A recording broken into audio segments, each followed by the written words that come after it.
Hello people, Divin മൂവീസിലേക്ക് എല്ലാവർക്കും എൻ്റെ ഹൃദയം നിറഞ്ഞ സ്വാഗതം. റിവ്യൂയിലേക്ക് പോകാം.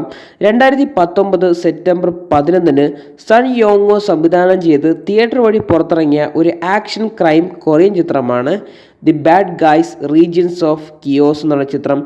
ചിത്രത്തിൽ കേന്ദ്ര കഥാപാത്രമായി എത്തിയിരിക്കുന്നത് നമ്മുടെ കൊറിയൻ ലാലേട്ടൻ എന്ന് പറയുന്ന അദ്ദേഹമാണ്. മാ ഡോങ് സിയോഗ് എന്ന് പറഞ്ഞ അദ്ദേഹമാണ്.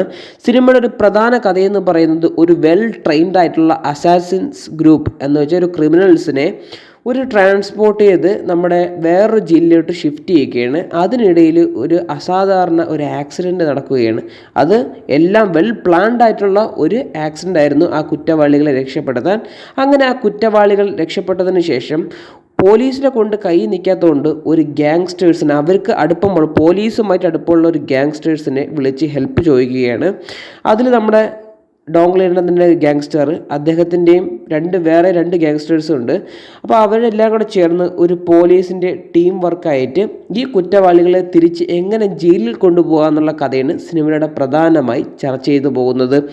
സിനിമയുടെ സ്റ്റോറി ടെല്ലിംഗ് ആയാലും സിനിമയുടെ ക്യാരക്ടേഴ്സ് ആയാലും എല്ലാം ഒരേ പൊളിയാണ്. പിന്നെ മാഡോങ് സിയോക്കിനെ പറഞ്ഞു തരേണ്ട ആവശ്യമില്ലല്ലോ. അദ്ദേഹത്തിൻ്റെ വൺ പെൻ പഞ്ച് കിൻഡലല്ല 10 ഇടിയാണ് അദ്ദേഹത്തിൻ്റെ ഫൈറ്റ് സീക്വൻസ് എല്ലാം അടിപൊളിയായിട്ട് വന്നിട്ടുണ്ട്. കൂടെയുള്ള ക്യാരക്ടേഴ്സെല്ലാം ഒട്ടും മോശമൊന്നും പറയാനില്ല. എല്ലാവർക്കും കൊടുത്ത റോള് ഗംഭീരമായി ചെയ്തിട്ടുണ്ട്.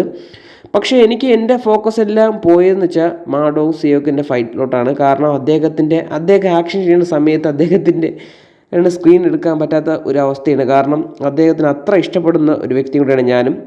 അദ്ദേഹത്തിൻ്റെ ഓരോ ആറ്റിറ്റ്യൂഡായാലും സ്വാഗായാലും എന്നെപ്പോലെ തന്നെ വേറെ എല്ലാവരും ആസ്വദിക്കുന്ന ഏറ്റവും ആരാധകനുള്ള ഒരു കൊറിയൻ ലാലേട്ടൻ എന്നൊക്കെ പറയുന്ന അദ്ദേഹമാണ്. അപ്പം അതിനത്രയുള്ള സംഭവങ്ങളെല്ലാം ഈ സിനിമയിൽ ഉണ്ടെന്ന് തന്നെ പറയേണ്ടിയിരിക്കുന്നു. കാരണം നല്ലൊരു സിനിമയാണ്, നല്ല ഇൻവെസ്റ്റിഗേഷനുമാണ്, നല്ല ആക്ഷൻസും ഉണ്ട്, എല്ലാം അടങ്ങിയിരിക്കുന്ന ഒരു സിനിമ തന്നെ പറയേണ്ടിയിരിക്കുന്നു. പിന്നെ ഈ വില്ലന്മാരെല്ലാം അടിപൊളിയായിട്ട് വന്നിട്ടുണ്ട്. വില്ലന്മാർക്കും നല്ല റോളുണ്ട്. ചില സമയത്ത് ഈ മാഡോ സിയോക്ക് എന്ന് പറയുന്ന അദ്ദേഹത്തിൻ്റെ പെർഫോമൻസിനെ കാട്ടി വില്ലന്മാർ നല്ല പഞ്ച് ചെയ്യുന്നുണ്ട് അദ്ദേഹത്തിന്. അങ്ങനത്തെ ഒരു അവസ്ഥയൊക്കെ ഈ സിനിമയിൽ വ്യക്തമായിട്ട് കാണിച്ചു തരുന്നുണ്ട്. ഹീറോയ്ക്ക് മാത്രമുള്ള റോള്, വില്ലനും അത്യാവശ്യം നല്ല റോളുള്ള ഒരു സിനിമയാണ്. അപ്പോൾ സിനിമ കാണാൻ താല്പര്യമുണ്ടെങ്കിൽ ഇപ്പോൾ യൂട്യൂബ് വഴിയൊക്കെ ഈ സിനിമ ലഭ്യമായി തുടങ്ങിയിട്ടുണ്ട്.